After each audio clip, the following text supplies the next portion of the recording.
AEW Unrestricted, the official podcast of All Elite Wrestling. Aubrey Edwards and Tony Schiavone here with you in your earbuds or headphones, whatever it is you use to consume audio. Hey, Tony. How you doing? Hey, Aubrey. Whatever you use to consume audio. Yeah, I mean, some people listen to it on speakers. Some people You're the best. Some people wait until they're in a car. I don't know. I'm just letting you know how people listen to things and how ears work. Well, it's great to be with you. Some people recite it back. They listen to it and they say it back, and you hear it from the next person and you whisper down the lane. There you go. Some people call that telephone. Anyway, the wonderful sultry voice you just heard was Mr. Bryce Remsburg, my personal favorite referee. Not just at AEW, but 100%. Tony, what a day for you! Two of your favorite referees in the same place. Tony, what do you know about that? Hey, he's looking around. he's looking for Tommy Young. He's looking for Nick Patrick and Mike Posey. I'm looking for Mike Posey. Mike Posey. Anyway, we're here with Bryce Remsburg. Every time Tony calls me, Aubrey, he says, "Oh, if it isn't my second favorite referee," and I say, "You better not let Aubrey hear you say that, because who knows who number one is? I don't know. We never found out." I don't know, man. I would put Tommy Young there as if I were to guess Tony's favorite referee. I don't know. Anyway, speaking of referees, Bryce Remsburg here, wonderful, wonderful referee extraordinaire, storied indie career, lots of fun stuff to talk about today. I'm going to kick off with probably my favorite Bryce Remsburg match I have ever seen, which is Invisible Man versus Invisible Stan.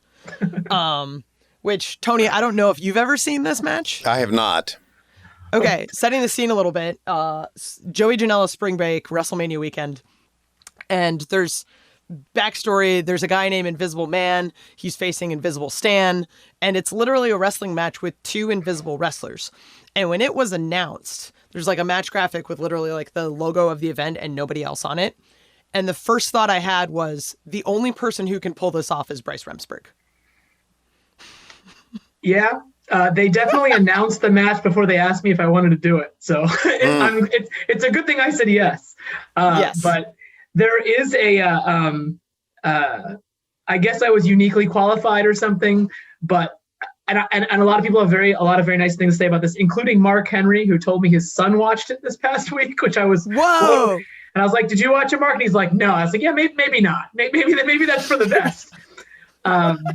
But it was a unique moment in time in which a lot of people have a lot of nice things to say about that. But in the truest sense, the real stars of that were the audience that Joey Janela and GCW cultivated, because had they not been involved in, intrigued and excited about this, it would have been a long 8 minutes for Bryce, or 10 minutes or whatever it was. But I was given this weird shaped ball to referee a match between two invisible people. I kind of created, I guess, what would be like a stand-up comedy set list. We'll do this, then we'll do this. And if this is going well, maybe it'll take a little longer. If this isn't going well, maybe we'll skip to this thing. And I ran it by two people who I trust, who now both work for AEW as well. One was Orange Cassidy, who just nodded and thumbs up. And one was All Ego Ethan Page, who are kind of comedic wrestling brains that I trusted that were in the building. And they maybe tinkered a little thing here or there, but more or less I just went out there and it was a blur, and then it was over. And I didn't think much of it and opened my phone, and it was, the craziest response I'd ever gotten. Excuse me, I was actually already booked for Double or Nothing in Las Vegas when that happened, but I like to tell people that match got me booked because one of the Young Bucks tweeted about it. It was like, "Oh, you should bring that to AEW." And I was like, and many fans thought that was me getting booked for the first time. Like that was I got hooked up with AEW because of the Invisible Man match. And then maybe the second or third time I met Tony Khan, he complimented me on it, which kind of blew my mind that he has time to watch that kind of nonsense on YouTube. But it is free on YouTube if you have 10 minutes you want to waste away. It's not waste at all. Fish out of water sequence, table spot, ref distraction. It's got greatest hits. I absolutely love it. I'm going to have to watch it. I'm very intrigued now. I'm going to have to watch it. See, you were there, right, Aubrey? Like in person. I was. You were in New Jersey at least. I was in New Jersey and New York that weekend. The whole weekend's a blur. I'm sure it was for you. I think that's the first time I met you, or maybe in New Orleans the year before. New Orleans the year before. I think we both worked Beyond Wrestling. That's But right. yeah, that was definitely a like, hey, we're gonna have to change the order of the refs because Bryce needs to run to New York because the athletic commission needs specific paperwork. And That's true. I did 10 shows in one weekend. That's my personal best. I did 10 shows in 3 days in New Jersey, New York. It was pretty crazy between Ubers and subways and my car, and yeah, it was nuts. And that was kind of my the last go hard on the Indies weekend I ever did. But that New Orleans weekend too, that Beyond show that you're talking about, there's a match with Tony Storm and Tim Thatcher that was like 2:30 in the morning, and it has like 30 million views on YouTube or something. Like, it's, I don't know why or how, but the internet's a weird place, as we can all agree. Yeah. Bryce is, before we get into your journey about AEW, Bryce is a big baseball fan. That's true. Well, kind of. He's a Phillies fan. But Tony, Bryce, yes, go ahead. Let's humble brag about Tony for a minute. I was on very recently on the Pittsburgh Pirates field with one Tony Schiavone, and he was approached by the manager of the Cardinals. Right. And we were walking by the Pirates dugout, and someone goes, "Schiavone!" And he goes over and talks to the guy, and the guy's so excited to see Tony. And we're walking away, and I say to Tony, I was like, "Who is that?" He goes, "I don't know." And then we came to learn that this was a minor leaguer in the Braves system who was also named Bryce, right? Right, Bryce Wilson, who was Yes. Yeah, he was a reliever for the Gwinnett Braves when I did the games, and he's with the Pirates now. And he came out and said hello to me, and we were all on the field that day. Britt Baker threw out the first pitch. I was the catcher. I was the catcher. It was a great moment for Britt, and it was a great moment for AEW because we were kind of all elevated as kind of big stars that day. It was quite a day, wasn't it? It was quite a day. We got to sit in the suite. I had never been on a. I mean, I might have like paid to take a tour, but I'd never been a guest on a major league field before. Right. It was very, very cool, and it was big for Britt, and it was big for AEW. It got a lot of good traction and attention in a city where we all were in advance of the first Rampage. In Britsburg. It was a good day. We got to sit in a suite with a Culture City family and learn about them a lot and their purpose and their mission. And it was a really, really great day. Yeah, sometimes as a family man, Tony, a day off in a city is kind of like, oh man, I'd rather be home. But that was a day off well spent in Pittsburgh. Yes, it was. And you and I, before we go to the next question, which will be Aubrey's, you and Excalibur drank a 6-pack of beer and a whole bottle of vodka that day, which I thought was great. That is not true. That is not true. I had stuff to do later in the day. No. With really dragging Excalibur through the mud here. No, it was a 12-pack and 2 bottles of vodka. Oh, got it. I forgot Excalibur was part of this, so it's got to be a lot of booze. Ricky Starks is dealing. Ricky Starks for the bill for that one, if truth be told. Yeah, we had a great time. We really had a great time. I'm going to blame the Pirate Parrot on that one. That was his Yes, call. yeah, it was his. So you had mentioned that Invisible Man kayfabe was the reason you came to AEW, but I want to talk about your journey to AEW, like the shoot version. Sure. When did you hear about AEW and when were you approached? I was when the Young Bucks, the first promotion ever to fly the Young Bucks to a wrestling show was called Chikara, which is a long-running Northeast-based in Philadelphia promotion that I was with from day one. And when the Young Bucks would come to Philadelphia or New York or wherever, I was the one that picked them up at the airport because I did all the travel. I did a lot of the travel for Chikara. This is 2008, 2009. I would pick these young, kind Southern California Christian boys up at the airport. I would take them to Wawa. They would be fascinated by the touch screens, and I would take them to their hotel, and we just kind of developed that relationship that way. And we always had a very, not best friends, but a very friendly relationship. And we kind of kept in touch over, the internet over the years. And when All In got announced, which was kind of the precursor to AEW, I was like, I don't have a lot going on. I'm pretty much over my pharmaceutical advertising job. I'm going to shoot my shot. And I reached out to the Bucks and they said, this All In is a Ring of Honor production. So we're going to use Ring of Honor referees, but just stay put and trust us. I said, okay, I will stay put and I will trust you. And then on Christmas Eve, 2018, which is 7 days before AEW was announced on New Year's Day, they just said, we can't tell you more now, but save this date. And the date was May 25th, 2019, which I'll never forget.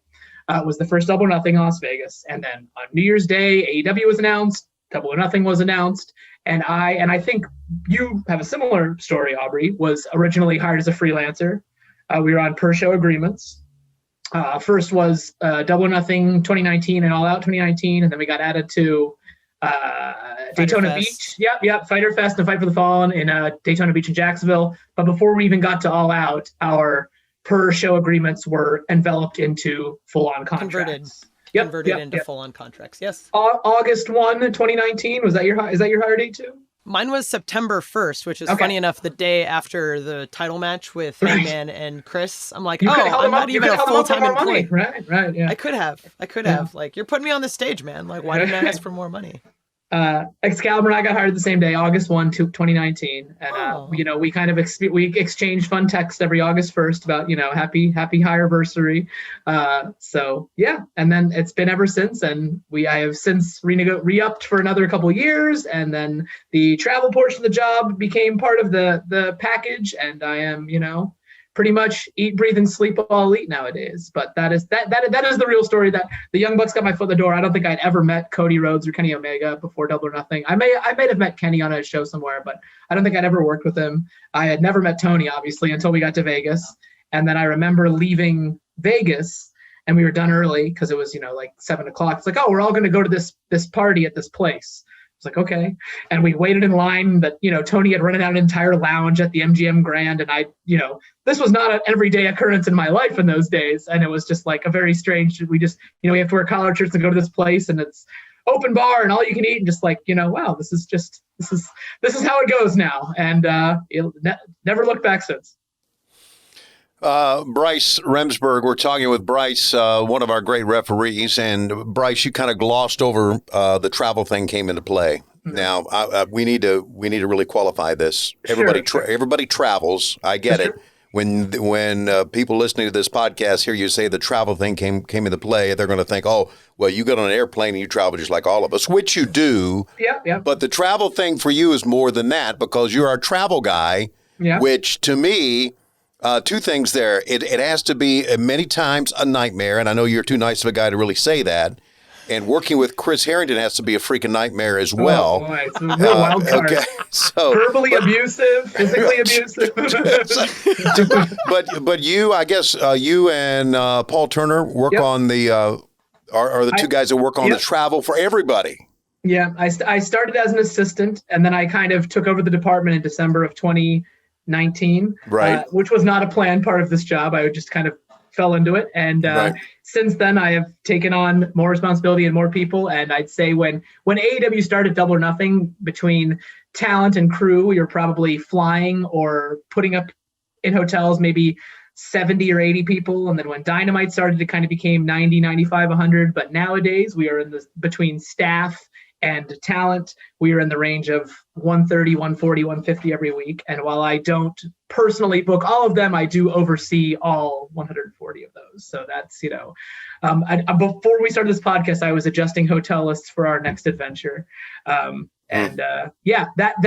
is strange because, Aubrey, you probably feel this way sometimes too. The talent portion of your job might accommodate for a bigger dollar figure, but the office portion of your job, time and stress significantly more. Yes, and I'm happy to have both, and I am very appreciative of the full package because it allows me, benefits as an office employee and all that good stuff. Paternity leave when my son was born was because of my office job, but time-wise, we are more in like a 90-10 situation on the travel versus the refereeing side. But I have said this in seminars before: the more hats you wear, the harder it is to get rid of you. Boom. Job security, brother. That's right. I can't speak for Hawaiian shirts, though, Tony. You should. I want. We're talking to Bryce Remsburg, referee, travel agent, all-around amazing human being. Coming up, we're going to talk a little bit more about his background and how he got into this crazy business.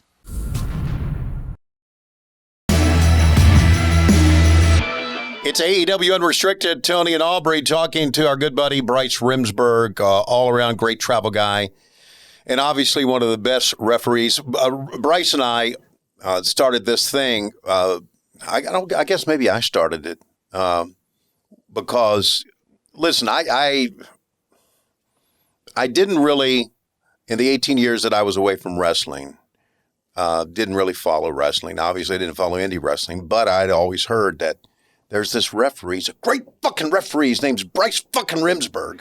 And so I would see Bryce. I said, remember who the fuck you are. You're the best you're the best referee ever in the indies. You're Bryce fucking Remsburg. So that would cheer me up on stressful days. I will be honest. Okay, Tony, good. Pass you in the hallway and say that to you. You're like, you know what? You're right, Tony Schiavone. It's great. So let's talk about how you started refereeing. You trained, right? Went to a wrestling training school with Mike Quackenbush and Reckless Youth, right? That's true. Look at you, Tony, doing your homework. No, Stacy does our homework. Okay, fair enough. Yes, no. Okay. In 1991, I became a wrestling fan. I was 7 or 8 years old. It was the Ultimate Warrior, the Macho Man, larger than life. The colors I couldn't turn away. And then I discovered independent wrestling when I was maybe 14 or 15. Then I could drive to shows, and I realized that, WWE and WCW, Tony, and NWA or whatever it is, those are that's U2. That's the Foo Fighters. These are these giant concerts. But you can go see this cool indie band or a cool indie show in a VFW hall, and it's $10 to get in, and there's no guardrails, and you can touch the bottom rope and get in the ring at intermission and hold the belts. And that was very attractive to me. Right. So as by happenstance, the two guys I like to follow on the indies most, Reckless Youth and Mike Quackenbush, opened up a wrestling school called the Chikara Wrestle Factory in Allentown, Pennsylvania, home of the Lehigh Valley Iron Pigs, Tony. I know you know that. Right. In 2002, I was a freshman in college. I was not excited about college, so 2 nights a week I drove up there to learn how to referee. I don't know if you can tell by my 5'5", 150-pound frame, but I am not an imposing physical specimen. I am not an athlete. I was the guy that played Little League and hoped the ball wouldn't get hit to him. So I wouldn't embarrass my dad in front of his friends. So the idea of being an athletic supporter and not an athlete was very attractive to me. And the thought of being a referee, which is you get to travel to all the towns. You get to, attend all the events. You don't have to pay for a ticket anymore. You get to be in the ring and sort of part of the show. That was very attractive to me. And it was half price to train as a referee than it was as a wrestler. And I was a very poor college kid. So sign me up. And I learned how to wrestle when I trained. I learned how to take bumps, and I learned about, the positioning in the ring and all that stuff. And I did a couple of practice matches. So I have that information way back in me, but I'm also fragile and small, and I very much like the referee role. I, get physical when it's necessary, but not every day. And I also like the concept. Obviously, things have changed now, but a wrestler's shelf life when I started training in 2002 was 38, 40, 42. You're done. That was the ECW years did a lot for that, I imagine. But it's different now. But I am confident I could be a worthwhile active referee for at least another, 6 months, a year. No, I'm just kidding. Oh, I love it. Far into my 40s, hopefully. Hopefully. Please. I hope so. I look up to Bryce every day. I'm just like, oh, really? Man, this guy's great. He gets to work with Shaquille O'Neal. He gets to work all these crazy matches. Actually, how did the whole Shaq thing happen? Because I know that you were flying down to Atlanta to do some positioning and whatnot. I think my most attractive, the way that happened was my height, and there's a visually jarring visual of a 5'5" referee next to a 7'1" professional wrestler, and I think that is sometimes why I get assigned some matches, but definitely the 7'1" Shaq against the 5'5" me was, and I went down and we, walked through a couple things with Shaq and make sure everybody's comfortable, everybody knows where we're going to be, everybody knows how it's going to go. And it went, and it was a success. And, he didn't seem to hate it and seemed to have a good time and thanked me after. And, it was crazy. That's a thing that, and you probably understand this, Aubrey. You have high school friends, remember, that don't really care about wrestling, but when something like that happens, they're like, "Oh, dude, that's cool." And I was like, "Yeah, it is cool. I can do cool things every week, but this is the thing that you know about." So, yeah, as a viewer of Kazam and an Orlando Magic fan, as a 10-year-old kid, that was a very, very, very cool thing. And Shaq was super, super cool. He was down for whatever. He went through a freaking table, so he was obviously in it to win it and a part of the game here. And I would not be surprised if somehow, some way, he resurfaces in the wrestling world somehow, some way. Were you there with us when we put him in the ambulance Did you walk? I didn't walk to the end. Actually, I did, because there was probably some earpiece time cue business, but you have been on top of that as well. But it was crazy. He just vanished. His big van just disappeared. I don't know how that happens. That was probably the Kazam. There's probably some genie in him there. There must have been a magic lamp and the ambulance. I don't know. I wasn't in there, but no, it was a pants on fire moment. Is what it was. Actually, hair on fire moment is what it was for me. Not for me or Shaq though. No, not at all. Hey, so you've had a lot of people you're very close to in wrestling. I mentioned Excalibur, obviously, and you've been very close to Orange Cassidy because you guys go way back. Mm-hmm. What do you think about his success in AEW? I would have never predicted it. Orange Cassidy is kind of the offbeat Chikara Invisible Man flavor of wrestling that I loved on the indies, that I didn't think had a shelf life on a major league national primetime promotion. Right. But we seem to have caught fire. I think that this is a strange analogy, but the way people related to Steve Austin, the guy that gets to flip off his boss, the guy that gets to beat up his boss and just kind of do what he wants, like there is a Generation Y or a millennial equivalent that Orange Cassidy follows. Like, if you can get by on doing the bare minimum, isn't that the dream? You know, like if you can be popular and have a full job and people will buy your t-shirts and your merch and everything because you're just getting by doing the bare minimum, like that's it. That's what's up. Why run when you can walk? Why exert energy when you can lay on the apron? But yes, I have known him for a very long time. And then even like every possible barrier there is to break, like, oh, he'll be in this battle royal, but he won't get hired. Or he got hired, but he won't be on Dynamite. He'll be on Dynamite, but he'll never wrestle Chris Jericho. He'll wrestle Chris Jericho. He'll never wrestle for the world title in the main event of a pay-per-view. And lo and behold, every one of these checks go down the list, and here we are with no signs of stopping. And that's a commitment to his character and the way he believes in it, and the way he feels about it, and the way he protects it. And it is, we've converted Tony Khan and Chris Jericho and Cody Rhodes and Kenny Omega and on down the list, all these people that, may have never heard of Orange Cassidy 3 years ago, but now have worked with him and given him the seal of approval. So it is exciting to see what happens next. My favorite thing in the world on the indies and still to this day are, without fail, there is someone who's never seen Orange Cassidy before. And his music plays and he comes down the ramp and you're like, what is this? And by the end of the match, they're applauding or standing up, or they've already gone to buy a t-shirt or whatever it is. And they used to have on the knees all the time. His music would play and people would just like roll their eyes and not get it. And he has a charming way to convert you. And he now, instead of converting 10 or 20 people at a time, he's converting 1,000 or 2,000 people at a time. So he's doing Comic-Cons and he's, it's ridiculous. He's amazing. And Aubrey, before we go to your question here, I want to say, and this is not about Orange Cassidy, it's about Bryce Remsburg, the story of how Orange Cassidy became Orange Cassidy, to me, is one of the most amazing indie stories that I've ever heard in my life. But that's another story for another day. All right. I love the analogy of Steve Austin flipping off his boss, because I feel like Orange Cassidy flips off the idea of professional wrestling. Right. Sort of what it was and has defined what it is today. Mm-hmm. So yeah, it's like he took what Steve Austin did and did it better. Like, let's just put over Orange Cassidy on this podcast. Right. So you had said a little bit early on, you were, Chikara day one. Mm-hmm. A lot of really huge names had come out of Chikara, Orange Cassidy being one of them, but also, we see a lot of like Brody Lee, Claudio Castagnoli, a lot of these other guys. Do you have any favorite moments from Chikara?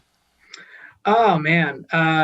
We did our first pay-per-view in November of 2011. This is like when this was a new thing, when you could stream an event and it would happen live. Like Twitter was kind of new. You could watch wrestling on YouTube, but you couldn't watch it as it was happening on your phone or your laptop. So this was a very exciting thing in 2011. We did an pay-per-view called High Noon, and it was, the biggest live crowd we ever had at the East Arena in Philadelphia. It was the crowning of our first champion, which went on to be Eddie Kingston. The Young Bucks were in the opener. Marty Jannetty walked into the ring. It was just like all the stars aligned, like 10 years of work culminated on this day. And that was really the high water mark of Chikara for me. And not that great stuff didn't happen after or before, but that's like the prototypical moment, that like the moment in time that I was like, wow, like we're part of this really cool thing. My wife, all my friends were there. Like, this is like, we all, much like Tony and Aubrey, when you're sitting at your laptop and working on AEW on a Monday afternoon or a Friday night, or you're getting text over the weekend to do something, and you're like, okay.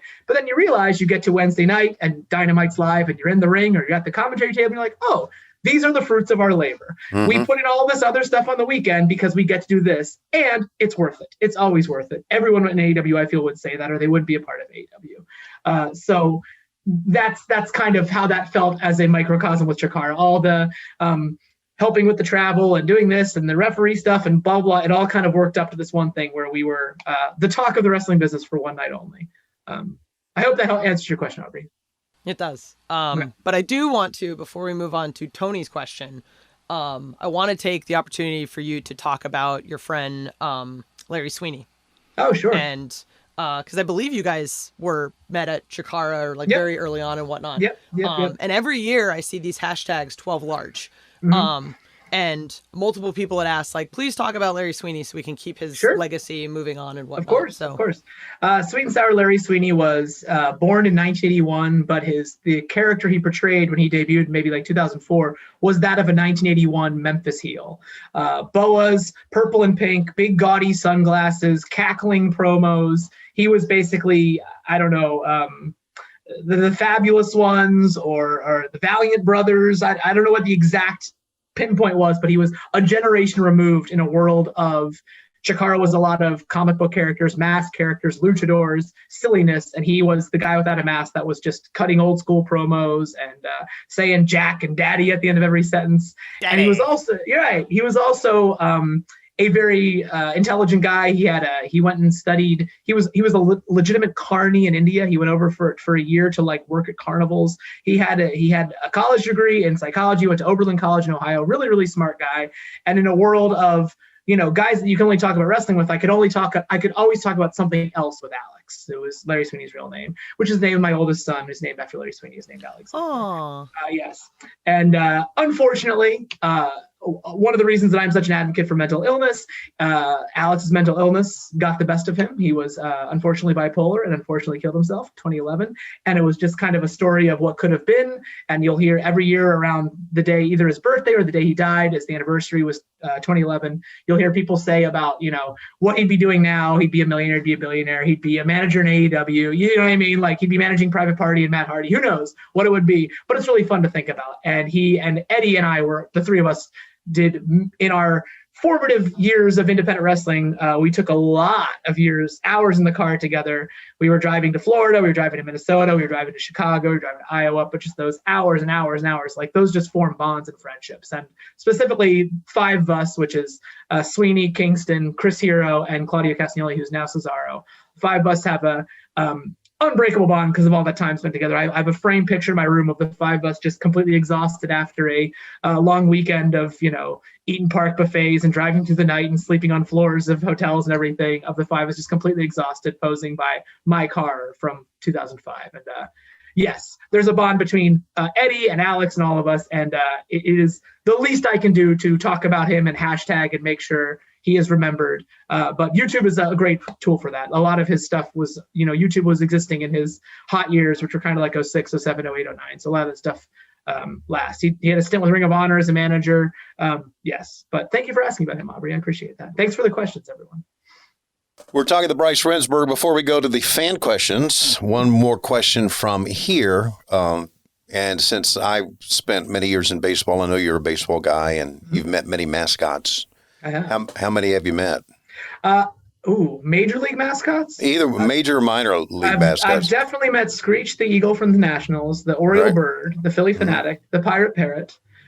We missed, my son and I went to the Cubs a few weeks ago. We missed Clark the Bear, the Cubby Bear.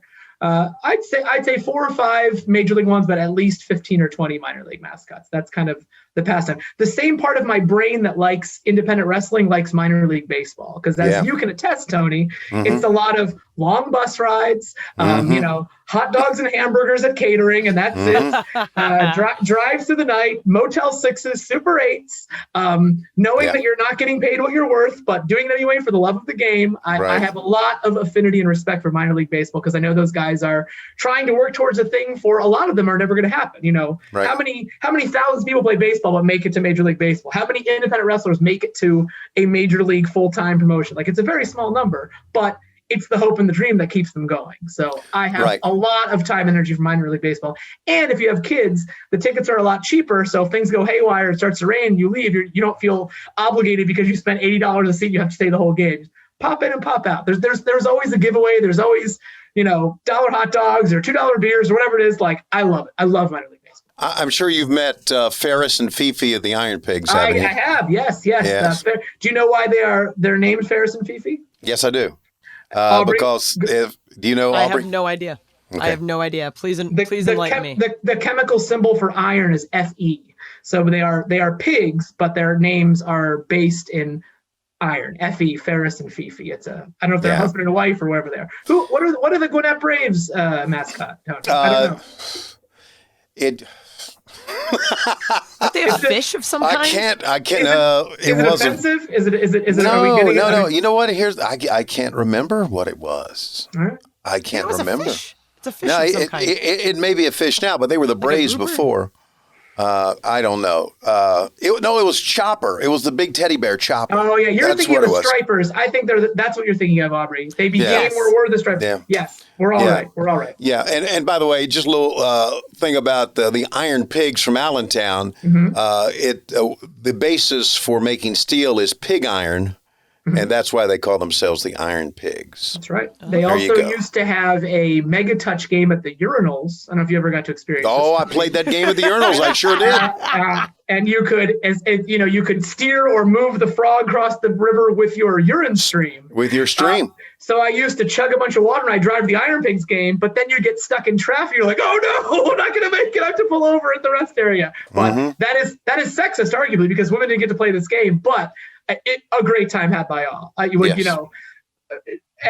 probably ended up selling more bottles of water and soda and beer because you wanted to play the game. So brilliant marketing. Yeah, I've got a picture of it somewhere on my Google Photos. Mm-hmm. Great. Because I said, here it is.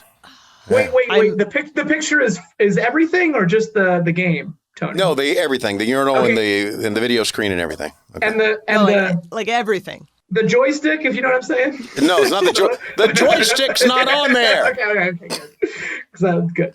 Okay, I'm incredibly jealous right now that I don't have the required hardware to play such video games. So congrats to you gentlemen on this. You're a game developer. Aubrey, get on it. Let's go. Figure this out. It's really hard to be precise with my equipment. Okay, I'm just going to say that. Wow. This took a terrible turn, and we'll take another turn because fan questions are next for Bryce Remsburg.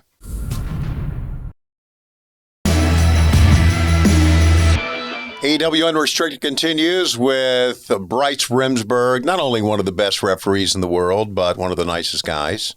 And Bryce, Darren Report wants to know on Twitter, what's been your favorite match to referee in AEW so far and why? Oh, Darren, I'm going to go with Moxley and Kingston I Quit match at the Full Gear last November. That had a personal connection. Eddie and I started together in 2002. We were, his first day of training at Chikara, I was there when he walked in the fall of 2002.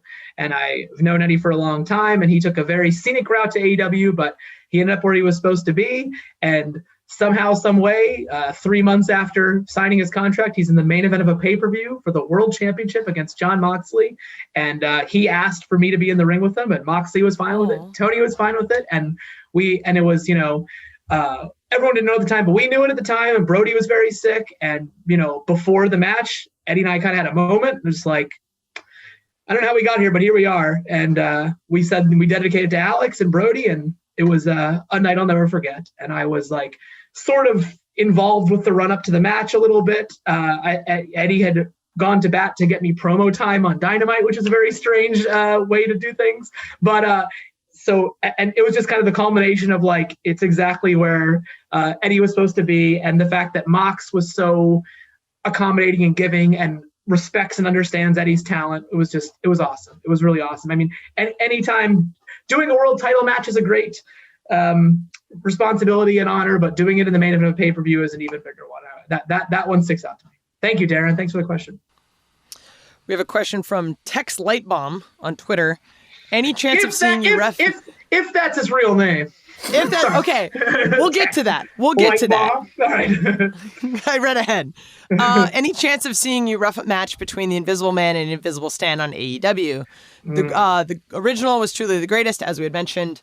Do you see that as something that could happen at AEW? I don't think the Nielsen ratings go that low. I'm worried they won't be able to read it, how that would happen, if anyone have any time for that.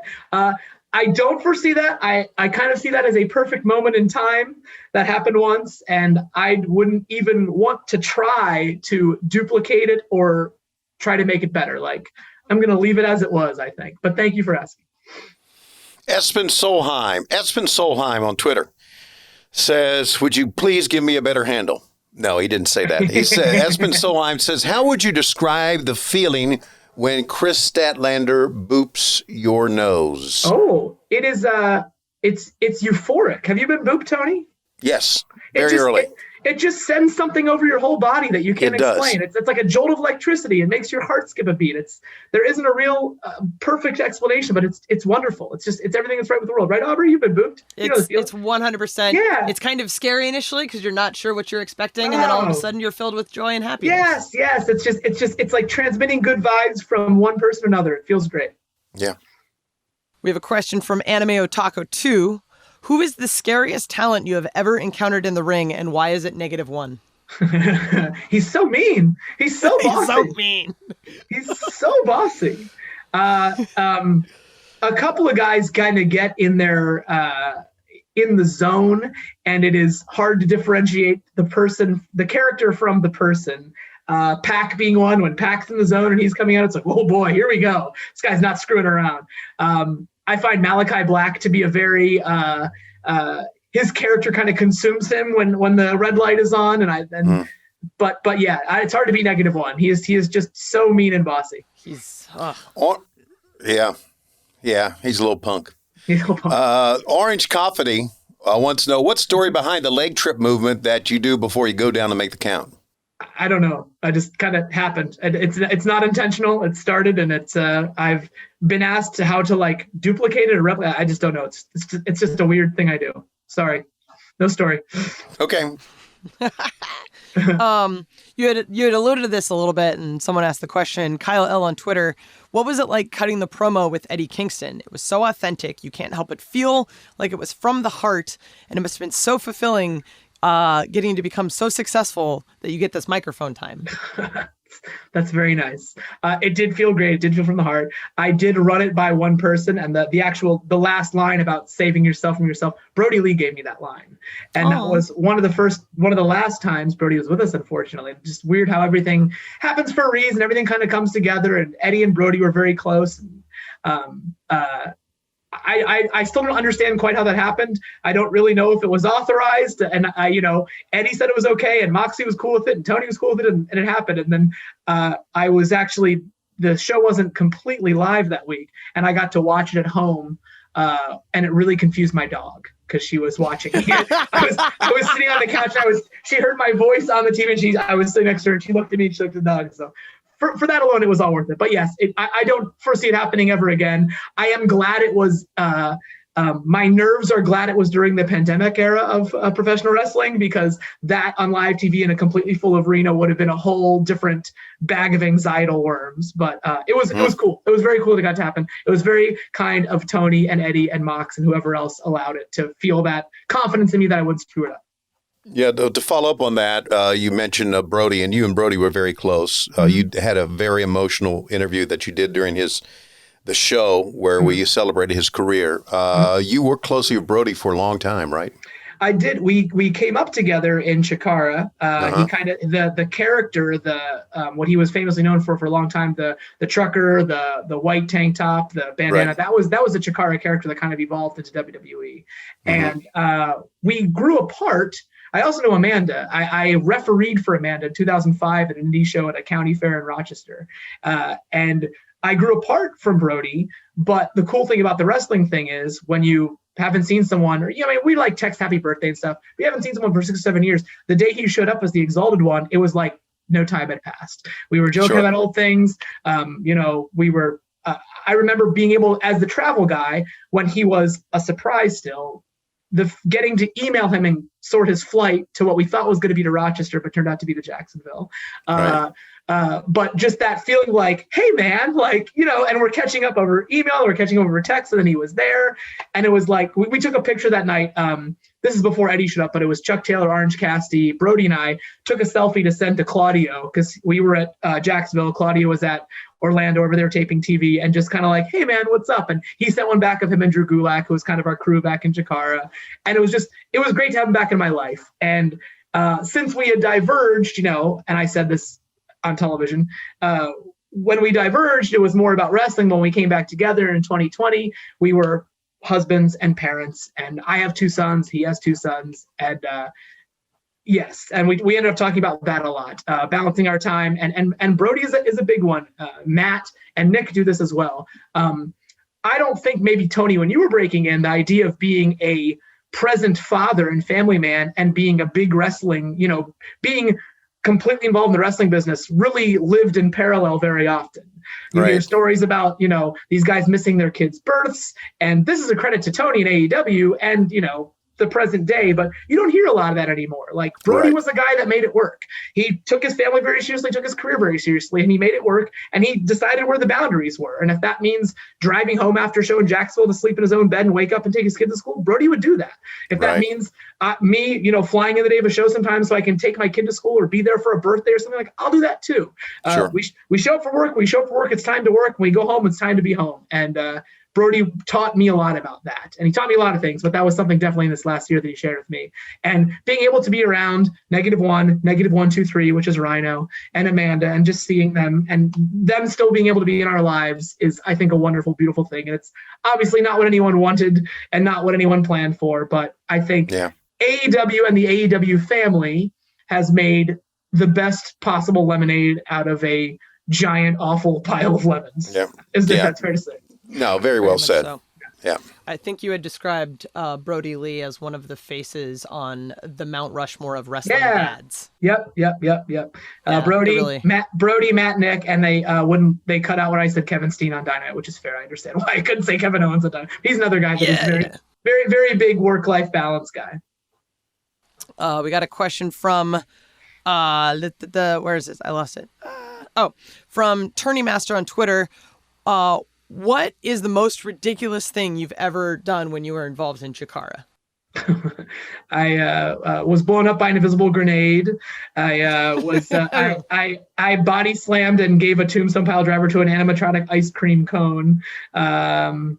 I don't know. I ended up winning. Somehow I won an 8-man tag team match once. I beat up everybody on the other team. It's very, very strange. A lot of it's a blur, but it's probably on the internet somewhere to disgrace, confuse my children one day.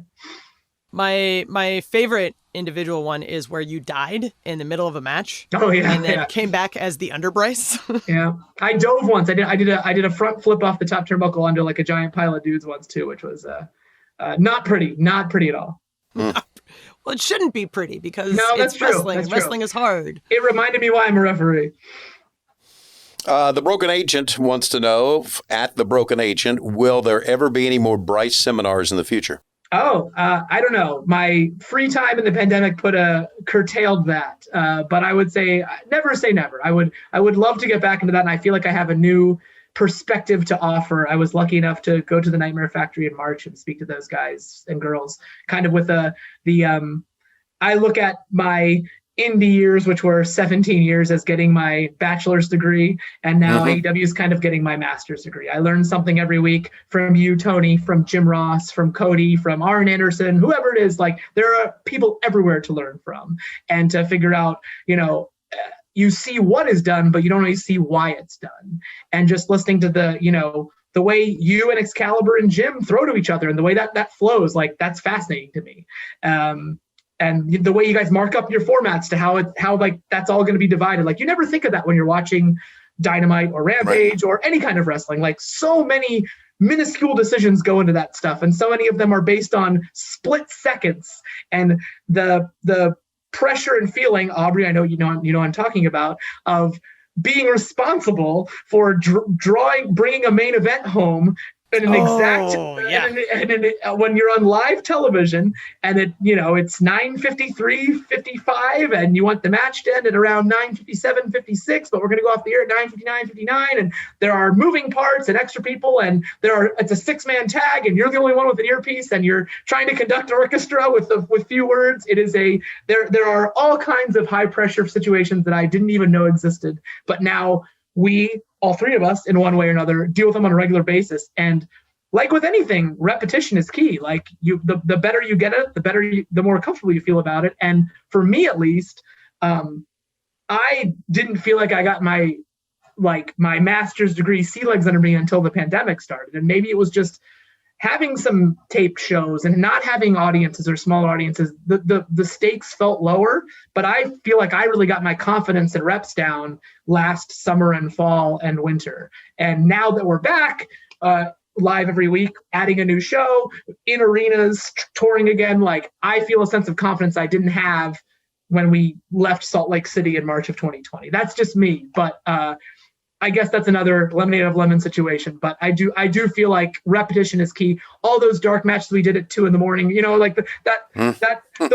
wasn't always fun in the moment, but it made us all better at our jobs. Yes. The wrestlers, the commentators, the referees, everyone, the production guys, the camera guys, you got reps in, and now you feel a little more comfortable at it. Now you feel better equipped to do your job when it's 8:01 on a Wednesday night, or 9:58:52 or whatever Tony says on Wednesday night. We get 9:58. We're off the air in 90 seconds. We're off the air in 90 seconds. Bring it home. Why are we still wrestling? We're on live TV. I know we're on live TV. I know. Stop yelling at me. But you're on camera right now, so don't react. Okay, yes. You're on camera, buddy. You're on camera, buddy. We get through it. Every week. There's a great analogy that I've heard that I think applies to AEW. Saturday Night Live does not go on the air every Saturday at 11:30 because the show is ready. It goes on the air because it's Saturday at 11:30. So when it's Wednesday and it's 8 o'clock, or it's Friday and it's 10 o'clock, whatever it is, the theme's going to play, the pyro's going to go off, and here goes nothing. And maybe we're changing stuff on the fly, but guess what? We're going to get it done, and we haven't missed a week yet. So. That's right. Yep. All right. Makes question from Ref Aubrey on Twitter. Oh. Why? So is Bryce Remsburg your real name? And how did that whole thing start? This is another thing that my high school friends and I get texted every time Jim Ross says it. I don't know why he says it. I've asked him. He doesn't know why he says it. But I've shown Tony this, and I'm going to put my thumb over my address here. But it is. Mm-hmm.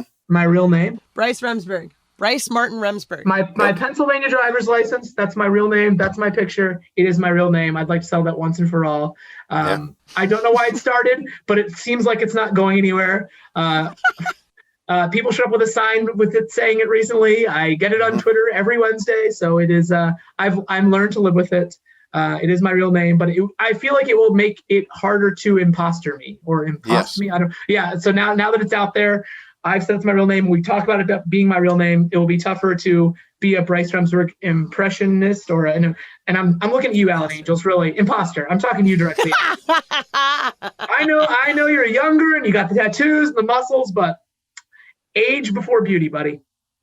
Right, Tony? You know what I'm talking about. Yeah, just to let you know, the day that you showed me your driver's license, I went out there that night and said, the referee is Bryce Martin Remsburg. So my middle name on TV, which I said and when I said that, Excalibur fell out laughing. Which led to a whole new wave of my dad, my wife. Why did Tony say your middle name? I don't know. I guess at least at least they're saying our names, right, Aubrey? Right? That counts for something. Well, I mean, they say my fake name on TV. Literally every other ref we have in the Corps does their legal government name. Yeah. And I'm like, why do we call out Bryce's name as potentially being fake? And it's I'm the one with the actual fake name. The day I debuted, we were supposed to come up with a fake name for me, and no one thought of one. So the show started, they just used my real name, didn't know any better. And that's I guess, here we are 19 years later. So fine with that. Yeah, you just get stuck. Thanks, Bryce. Thank you, Tony. Thank you, Aubrey. What a delight. Yes, it was absolutely wonderful. And you weren't the last on our list, as you had said to me last week. You must be running out of guests if you want me on here. I did. You haven't had Alan Angels. You haven't had Alan Angels on yet, have you? No, we have not. See, okay, good. Age before beauty. I'm still in it. You can follow Bryce Remsburg on Instagram at The Bryce Is Often Right, and on Twitter at The Bryce Is Right. That's D-A, Bryce Is Right. And what about our podcast, Aubrey? You can listen to it every Thursday morning. We've got new episodes on your favorite podcast app. Listen, like, and subscribe. And then if you prefer to watch the YouTube version, those go up live Monday mornings. Just search AEW Unrestricted on YouTube. Speaking of YouTube, we have Dark Elevation on YouTube on Monday. We have Dark on YouTube on Tuesday. And, Tony, what do we have on TNT? AEW Dynamite, 8 o'clock, 7 Central, live on TNT. And that is on Wednesdays. And then Fridays, we now have Bryce Remsburg presents AEW Rampage. 10 o'clock. Bryce Martin Remsburg. 10 o'clock, 9 Central. And that's on TNT as well. My name is Tony Schiavone. My name is Aubrey Edwards. Rhombus represent. Yeah! Thanks for listening to Unrestricted, everybody. Yay!